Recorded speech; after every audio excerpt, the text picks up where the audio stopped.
Merci d'être avec nous, Jérémy. Merci pour l'accueil. On est très content de t'avoir. Très joli costard. Tu es bien mieux habillé que nous. Oui, c'est parce que j'ai juste un événement avant. Donc... Ah d'accord, c'est de circonstance. Sinon ça fait bizarre. Ouais. On parle avec toi de ce livre qu'on a trouvé très inspirant et on aime bien recevoir des invités inspirants comme tu l'es. Le livre 15 règles d'or pour créer un réseau influent, l'art du networking.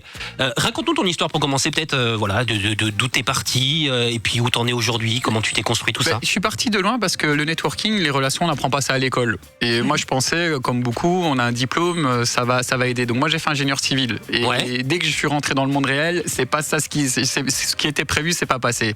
Donc j'avais des bonnes évaluations chez le client, mais dans les réunions, personne connaissait mon nom. Parce que j'étais timide et donc mon dossier qui devait être numéro 1 était avant-dernier. Et là, l'histoire fait que je me suis dit, mais on peut plus être timide dans ces activités, les compétences, c'est pas suffisant. J'en parle à la maison aux parents et on est parti sur un défi. J'ai dit, vous allez voir, je vais rencontrer une personne inaccessible dans le monde et je vais être à l'aise avec et je serai plus timide avec plus personne dans la planète. T'as été un des premiers à faire ce défi-là parce qu'aujourd'hui, il y en a plein. On en avait eu un il y a pas longtemps d'ailleurs qui fait ça avec Cristiano Ronaldo. Ouais, et moi, c'était Brad Pitt.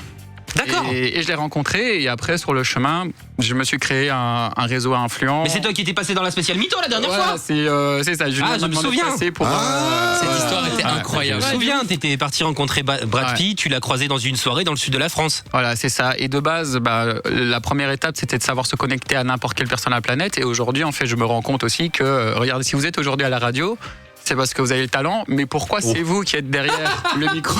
Pourquoi c'est vous qui êtes derrière le micro et pas quelqu'un d'autre? Les pots de vin. Parce qu'on n'est pas cher. C'est parce qu'il y a quelqu'un qui a décidé que ce soit vous et pas quelqu'un d'autre. Donc on est dépendant de gens et c'est ce que je dis en fait. Je me suis rendu compte que seul on peut pas réussir. Je dis le talent c'est le moteur et le réseau, les contacts c'est l'accélérateur et c'est comme ça qu'on se retrouve. Et c'est vrai qu'il y en a c'est difficile à comprendre et il y en a plein qui en ont pas conscience, qu'on a besoin des autres pour avancer aussi. Exactement. Il y a parfois on se bute à un mur et voilà on se rend pas compte qu'on a besoin de comme tu dis dans le livre, de créer son réseau et de l'entretenir pour aller plus loin. C'est exactement ça. Tu parles de Cristiano Ronaldo, il l'explique dans la préface du livre de son agent, il dit sans son agent, il serait pas là où il est arrivé aujourd'hui. Il a besoin de gens dans l'ombre qui lui ont permis de le propulser dans les plus grands clubs et c'est pareil dans tous les domaines. Et donc, qu'est-ce qu'on gagne en achetant ce livre, 15 règles d'or pour créer un réseau influent? Est-ce que vraiment on peut partir de rien et avoir tous les conseils à l'intérieur pour réussir? Ouais, en fait déjà ce que je veux me faire passer comme message, c'est que la réussite c'est pas que pour les privilégiés qui naissent dans une famille riche avec des contacts. En fait là le bouquin c'est vous pouvez partir de zéro comme moi avec zéro contact et on peut y arriver, il y a un chemin. Et ce que je mets aussi comme en évidence c'est que c'est les gens qui démarrent vraiment du plus bas en fait, comme Oprah Winfrey qui est née dans une famille pauvre, elle a été abusée, abandonnée même. Aujourd'hui, c'est l'une des femmes les plus puissantes au monde. Mais elle a suivi un chemin. Déjà, elle a réussi à mieux s'entourer et après, elle a trouvé toutes ces personnes qui l'ont propulsée. Ça, c'est le bouquin, c'est 15 règles qui vont permettre, quand vous avez un projet, un rêve, d'y arriver et en suivant ces 15 règles, on y arrive. Alors la base, on commence le livre avec la première règle d'or, c'est déterminer son score social. Ouais. Alors est-ce qu'on peut le faire avec peut-être quelqu'un de l'équipe? Comment ça marche ça? Et comment ça marche? Vous devez réfléchir aux 5 personnes que vous côtoyez le plus. Donc avec qui ils sont dans les studios. Et voilà. Et donc par exemple, si maintenant à côté de vous, vous avez que des gens qui arrêtent pas de vous rabaisser toute la journée, mais à la fin vous ressortez en disant que vous êtes un animateur qui est mauvais. Par contre, si vous avez 5 personnes qui vous disent que franchement c'est bien et qui vous encouragent, vous êtes capable d'aller très très loin. Et ça, l'environnement, je dis toujours, on peut être la meilleure graine au monde, si on nous met dans un désert, on va pas pousser. Et ça, c'est les 5 personnes autour de soi. C'est pour ça que je me tue à rappeler à Julien qu'elle était bien sa chronique d'hier. Elle était bien. Voilà, c'est ça. C'est vrai qu'on voit dans beaucoup de boîtes des gens qui sont bons et qui sont tellement cassés qu'à la fin, ils se fanent. Ils se fanent. Je suis d'accord. Et c'est horrible et ça conditionne notre vie. Et donc j'explique de changer ce socle. Et quand on a changé ce socle, parce qu'en fait, ce qui se passe, c'est que quand on est dans des moments difficiles, si tout le monde nous descend, on abandonne. Et c'est là que c'est important, des moments difficiles, d'avoir un bon socle. Et après, c'est de trouver ces fameuses personnes qui vont faire exploser nos projets ou notre talent. Et ça commence très très jeune, parce que quand tu as un enfant et qui fait des études, qui est à l'école, même s'il a des mauvaises notes, faut jamais lui dire t'es mauvais, machin, parce qu'il n'y a rien de pire, ça va le rabaisser. Alors ça commence dès tout petit, justement, où il faut habituer les gens à leur donner confiance, parce qu'après ça va leur donner confiance et conscience de ça avec les personnes adultes, effectivement. C'est ce que moi j'ai vécu à l'école et beaucoup l'ont vécu. Moi j'avais un appareil dentaire. Et comme je savais pas bouger ma langue, donc ça veut dire que dans un cours de néerlandais, je savais pas dire un mot. Le professeur m'a mis devant la classe, il m'a fait répéter 1 fois, 2 fois, 3 fois, 10 fois, 12 fois, jusqu'à ce qu'on se moque de moi, que j'ai une humiliation. C'est de l'humiliation. Mais après, on se renferme. Moi, parler à la radio aujourd'hui, j'aurais été incapable avant. J'ai dû vraiment faire ce travail de dépasser ma timidité pour y arriver. Et c'est horrible parce qu'il y a plein de jeunes qui vivent ça. Ils ont des super bons projets. Mais après, ils sont tellement timides ou renfermés à cause des autres qu'ils n'y arrivent plus. Et c'est horrible. Et ça, c'est le bouquin. Et c'est très inspirant parce que je montre aussi qu'on peut atteindre l'impossible. C'est vrai que j'ai rencontré Brad Pitt, mais aussi DiCaprio, Justin Bieber, tout ça. Ouais, et on se rend compte. Jay-Z, Beyoncé aussi, non? Il y a un délire avec Jay-Z, Beyoncé, Ouais, mais c'est en rapport avec l'énergie. Grâce à Rihanna, t'as rencontré Jay-Z, Beyoncé. C'est quoi cette phrase de fou déjà? C'est bizarre. En fait, tout s'est passé au Energy Music Awards. J'ai gagné aux enchères le tableau avec toutes les signatures sur le tapis rouge. Il y avait Rihanna qui a signé le tableau. Ah, c'est ça, d'accord. Et en fait, les enchères, je voulais pas les gagner, mais je les ai gagnées quand même. Et alors, c'était dans un grand établissement. Du coup, le patron, il a cru que j'avais un gros pouvoir d'achat, mais de base, je voulais juste gagner je voulais pas gagner le tableau. C'était un peu des stages. Tu vas voir, on va pas gagner après 2-3 enchères, ou ça va être une somme symbolique. Et donc, du coup, le patron m'a invité dans le VIP. Et qui était dans le VIP? Grâce à ce tableau-là, il y avait Jay-Z et Beyoncé. Donc, j'étais à côté d'eux. Et en plus, ce qui est bien, c'est que ce tableau est devenu un investissement. J'ai payé 2900 €, mais aujourd'hui, il vaut beaucoup plus parce que les objets collecteurs, on voit des disques d'or qui sont vendus à 100 000 €. Moi, il y a toutes les signatures. Et en plus, j'ai la vidéo où on les voit signer dessus. Donc, merci l'Energy Music Awards. Tu vois. Merci Énergie.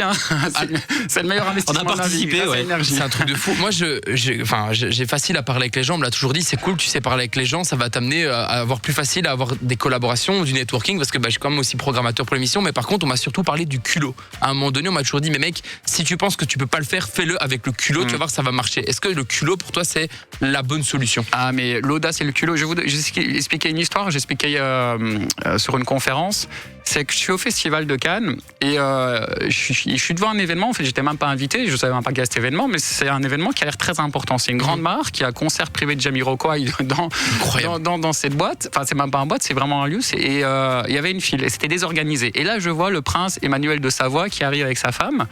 Et en fait, comme c'était désorganisé, ils étaient en train de faire la file. Et moi, comme je travaille avec des personnalités, j'ai eu ce réflexe automatique de commencer à dire à tout le monde, écartez-vous, le prince est là.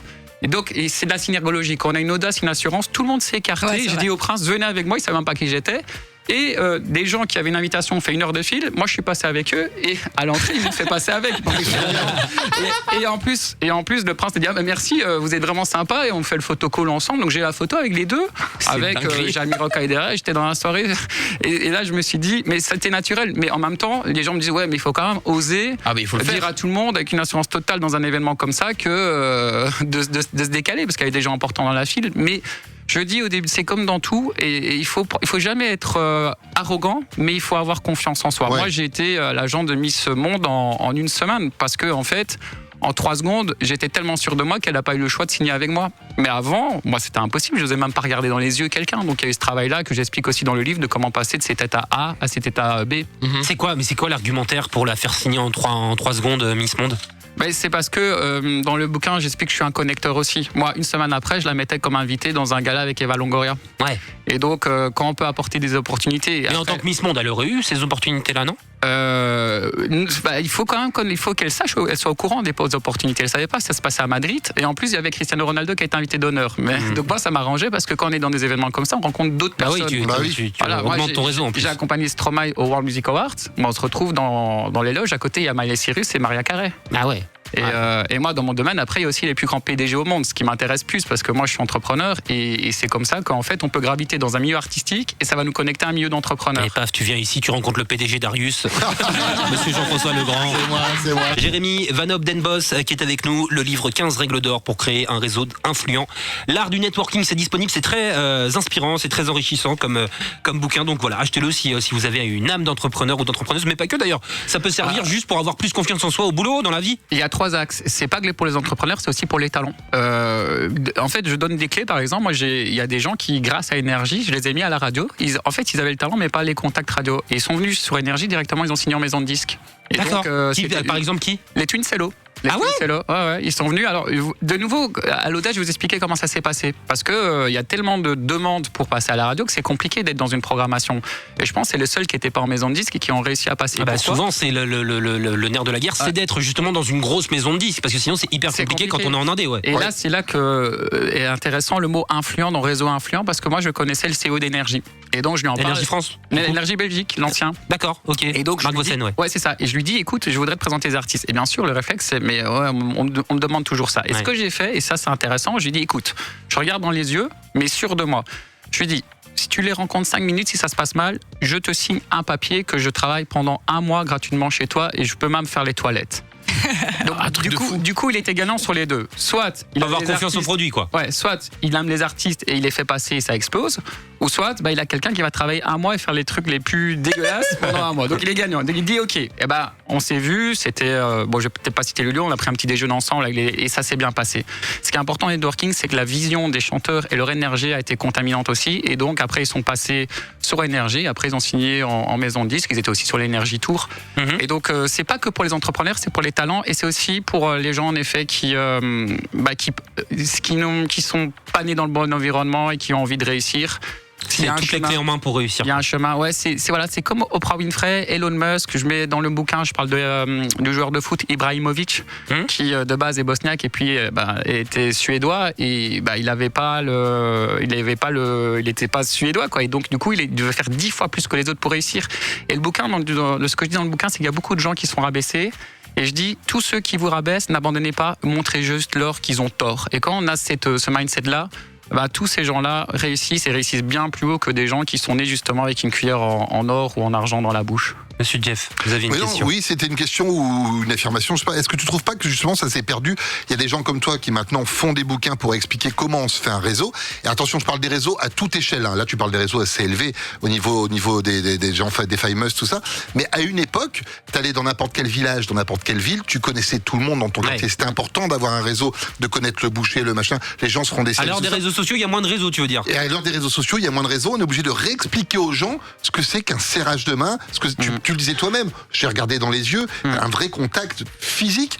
Tu trouves pas que finalement quelque part on a régressé? Est-ce qui t'a obligé toi à refaire ça quoi? Mais même moi je suis là pour le moment en train de faire un peu de sport et je fais mes 10 000 pas par jour et quand je croise des gens, il y a personne qui me dit bonjour. Voilà. Et je me dis, et je le dis dans le bouquin, il y a 3 mots qu'il faut dire, c'est bonjour, connaître le prénom et savoir dire merci. On l'utilise dans le code du luxe. Mais tout c'est accessible à tout le monde et je dis quand on dit merci à quelqu'un, quand on dit bonjour, un bonjour c'est le début d'une relation et ça peut changer une vie. Moi un bonjour, c'est parti sur un bonjour et je me suis retrouvé après sur des contrats à 300 000 € parce que j'ai dit bonjour. Oui. Mais il y a des gens dans un avion, moi je dis bonjour à la personne à côté de moi et on va entamer une discussion, après j'ai un article de presse. Il y en a, ils vont pas dire bonjour à leurs voisins parce qu'ils ont peur de l'inconnu. C'est ça. C'est ça, je trouve qu'on a régressé là-dessus. Ouais, mais moi, quand je dis bonjour à Mike, il me demande tu peux faire un café, s'il te plaît. Non, c'est pas vrai. C'est pas vrai. Je dis bonjour d'abord. Voilà. T'es médisant. Bon, c'est tout ce que tu voulais dire, là? Non, j'ai évidemment une question. J'ai l'impression que les plus grandes réussites partent toujours d'une défaite. Tu vois, tu le disais, quand t'as une cuillère en or dans la bouche, c'est beaucoup plus facile, mais est-ce que tu vas plus loin? Est-ce que, selon toi, c'est impératif d'avoir un échec? Est-ce que l'échec n'est pas... Enfin, comment survivre à un échec, quoi? Et moi, Forbes m'a surnommé l'entrepreneur aux 5000 rejets. Et beaucoup de gens pensent qu'on réussit directement. Je parlais encore à quelqu'un, 5000 rejets, mais ça va faire les plus belles rencontres. Donc j'ai vécu beaucoup d'échecs. Mais en fait, je vous donne un exemple. Mes premiers rejets, on les prend personnellement. À la fin, on les prend plus du tout personnellement. Et on comprend aussi qu'on parfois on est rejeté. Il ne faut pas le prendre personnellement. Ça veut dire qu'au début, j'étais rejeté parce que je parlais trop vite. Donc quand je pitchais mes projets, je parlais trop vite. Donc les gens n'adhéraient pas. Le fait de juste changer, et je parle, c'est de la synergologie, le ton de la voix être plus lent. J'étais la même personne et les gens signaient des contrats après. Et donc, il faut apprendre à chaque fois s'améliorer. À la fin, on est de moins en moins rejeté. Et une personne, c'est des statistiques aussi. Une personne sur 100 peut changer votre vie, mais il faut accepter d'avoir 99% qui vont dire non. Tu parlais beaucoup de timidité au début. Si jamais tu devais donner un conseil à une personne qui est timide pour réussir à passer ça, ce serait lequel? C'est appliquer ce que j'appelle dans le bouquin la théorie du vélo. Le vélo, quand tu as appris à rouler à vélo, tu es tombé, ça fait mal et tu saignes. Mais pourtant, tu vas recommencer alors que ça t'a fait très très très mal. Et tu retombes une deuxième fois, ça fait un peu moins mal. À la fin, tu n'as plus mal et tu sais rouler en vélo. La timidité, c'est ça. Ça allait pareil. Moi, au début, je n'osais même pas dire bonjour. J'ai commencé à dire bonjour. Et j'étais dans l'inconfort. Et puis, quand j'ai réussi à dire bonjour à tout le monde, j'ai été sur une étape suivante. Et au début, c'est très douloureux. Aujourd'hui, par exemple, à la radio, si j'ai une humiliation, je dis quelque chose de bête ou quoi, je m'en fous parce que je suis immunisé tellement que je l'ai vécu et c'est devenu normal. Et en fait, il faut répéter et rendre les choses normales et à la fin, on devient plus timide. Et il faut y aller crescendo. C'est un processus continu. Aujourd'hui, moi, j'arrive, le prochain défi, c'est donner des ordres à des personnalités. Et donc, le pire, c'est que quand tu leur donnes des ordres, il faut oser. En plus, ils écoutent encore plus. Et donc, il n'y a plus de limites. Et donc, je suis passé de quelqu'un qui n'osait même pas dire bonjour à aujourd'hui donner des ordres aux plus grandes personnalités mondiales. Et aujourd'hui, tu fais quoi? Tu fais du consulting, c'est ça pour Ouais, le livre est vraiment la priorité parce que j'ai envie de transmettre ce message. Moi, en fait, ce livre, c'est aussi sur les injustices. J'ai vécu les injustices à l'école quand tu es rabaissé, c'est horrible. Donc, quand je vois quelqu'un qui est rabaissé, ça me rend fou. Et ce bouquin, c'est faire passer ce message-là, prouver-leur qu'ils ont tort. Donc, il y a ça et je veux vraiment mettre ça en évidence. Et ça marche parce que les gens se reconnaissent. business, on est numéro 1 des ventes sur Amazon. Bah, Là, il y a 2 jours, on était numéro 1. Donc ça prend. Et je fais aussi des conférences. Et puis, je suis toujours sur des projets de mise en connexion. Donc, je suis connecteur. Le but, c'est de créer de la croissance. Autant d'un talent, je vais vous donner un exemple. Une marque belge, voilà, c'est du consulting que je fais derrière. Elle voulait être exposée dans le monde entier. On a réussi avec les stratégies, et je l'explique dans le bouquin, à ce que le bracelet soit mis sur Ale Ambrosio, mannequin de Victoria's Secret, avec la flamme olympique à Rio de Janeiro. T'as plein de marques qui voudraient payer très très cher. Nous, ça s'est fait tout simplement, et j'explique, c'est le principe de la rose unique dans le bouquin. Et en faisant ça, on a réussi à faire un coup mondial. Donc, Tu peux nous expliquer rapidement ? Mais en fait, le truc, c'est que c'est plus qu'un bracelet. Il faut personnaliser. C'est comme dans le Petit Prince. Chaque personne est importante. Il faut la rendre unique. Et donc, il faut connaître les gens. Il faut s'apprivoiser. Et moi, je savais que c'est parti d'abord d'une autre mannequin de Victoria's Secret qui était née à Itabera au Brésil. Et on a inscrit les coordonnées GPS de sa ville de naissance sur le bracelet. Et donc, quand elle a vu le bracelet, je l'avais même pas avec moi. Elle dit, je veux voir ce bracelet, je veux voir ce bracelet. Et ça l'a tellement touchée au plus profond de son âme et son cœur qu'elle voulait le porter. Et après, 2 mois après, j'ai été sollicité pour faire des bracelets pour son mariage. Et c'est comme ça que le bracelet s'est diffusé sur les autres mannequins de Victoria's Secret. Et en août, aux Jeux Olympiques de Rio, je reçois mon téléphone qui sonne. C'est en train de buzzer. Je vois les photos qui arrivent sur mon téléphone. Flamme olympique, marque belge, exposition mondiale. Et donc, c'est top. Et on est sur des projets comme ça, comme une application de Ty Chris on-off. On l'a rendu numéro 1. Il fait la préface du livre, d'ailleurs, Ty Chris. Ouais, c'est un ovni, lui. Hein. Et on a su, grâce au networking, donner cette visibilité pour qu'il soit numéro 1 sur l'Apple Store. Ou alors, voilà, je travaille aussi avec des artistes, des entrepreneurs. Et je suis sur beaucoup de projets comme ça, mais mon but ultime, c'est créer. Moi, j'ai pas de limite. Les Américains sont bons là-dedans, les Belges. Moi, je veux un maximum de success story belge, mais pas juste belge, c'est à l'international. Ah oui. Et c'est possible, en fait. C'est ça, en fait, que tu disais, c'est d'importer la mentalité qu'il peut y avoir aux États-Unis ici et qu'on a beaucoup moins ici, quoi. Et ce que j'ai comme retour du bouquin, c'est que les gens, quand ils lisent ça, ils disent, on va relancer notre projet. On voit maintenant que c'est possible. Et c'est le but, c'est pour ça que je fais aussi tous ces défis-là, parce que comme ça permet de montrer en fait aux gens qu'il n'y a pas de limite et qu'on peut y arriver. Les gens disent c'est fou que je me retrouve chez DiCaprio. Ben pour moi aujourd'hui c'est normal, mais avant c'était aussi fou et les gens disent quand même maintenant on comprend que c'est possible, on va y aller. Et c'est comme ça que les gens osent faire les choses après. T'as fait tout un chapitre aussi sur comment devenir la personne la plus charismatique de la pièce. Alors c'est quoi les clés ? Alors là, c'est RSGPTS 13. Ça, c'est vraiment l'acronyme derrière. Déjà, rien que le regard. Moi, quand j'ai commencé à sortir en boîte, je sortais, c'était au Louis Gallery. Mais les sorteurs, en fait, déjà, quand on est stressé de rentrer dans un endroit, on va baisser les yeux, on va avoir une micro-hésitation. Donc, avant de parler, on va déjà se faire recaler. Et donc, je me suis mis, à un moment, je me suis recalé. Donc, j'ai regardé comment rentraient les gens. Et en fait, le fait de pas avoir une micro-seconde d'hésitation et déjà de regarder les sorteurs dans les yeux et donner l'impression qu'en fait, c'est normal qu'on soit à l'intérieur, avant de parler, on est déjà beaucoup plus charismatique dans sa synergologie, le body language, et on va rentrer. On dit souvent qu'avant de parler, c'est, je sais plus les pourcentages, mais beaucoup est dans le non-verbal. Oui. Et pareil, je vais vous donner, j'ai travaillé dans des grands groupes. C'est vrai que, par exemple, dans la synergologie, moi, comme je suis grand, je m'affaissais derrière mon ordinateur et donc on croyait que j'étais sur Facebook, mais j'étais performant. C'était juste parce que j'étais grand. Et la personne à côté de moi était vraiment sur Facebook, mais se tenait droit.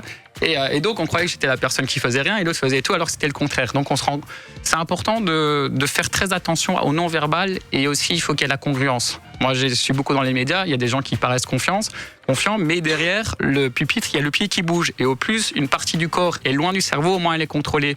Et donc là, on voit des choses. Parfois, on se dit, tiens, cette personne, je la sens pas. C'est parce qu'il y a une dissonance entre ce qu'elle dit et ce qu'elle fait et ses mouvements. Et donc, c'est là, en fait, qu'on n'est pas charismatique. Charismatique, c'est quand tout s'aligne et qu'on est, en fait, finalement authentique. Et le but de ce bouquin, j'avais Fresh qui est venu à un événement il y a 2 jours. Parce qu'il est dans mon réseau et il a dit, il y a une question, c'est quoi un bon réseau ? C'est un réseau authentique.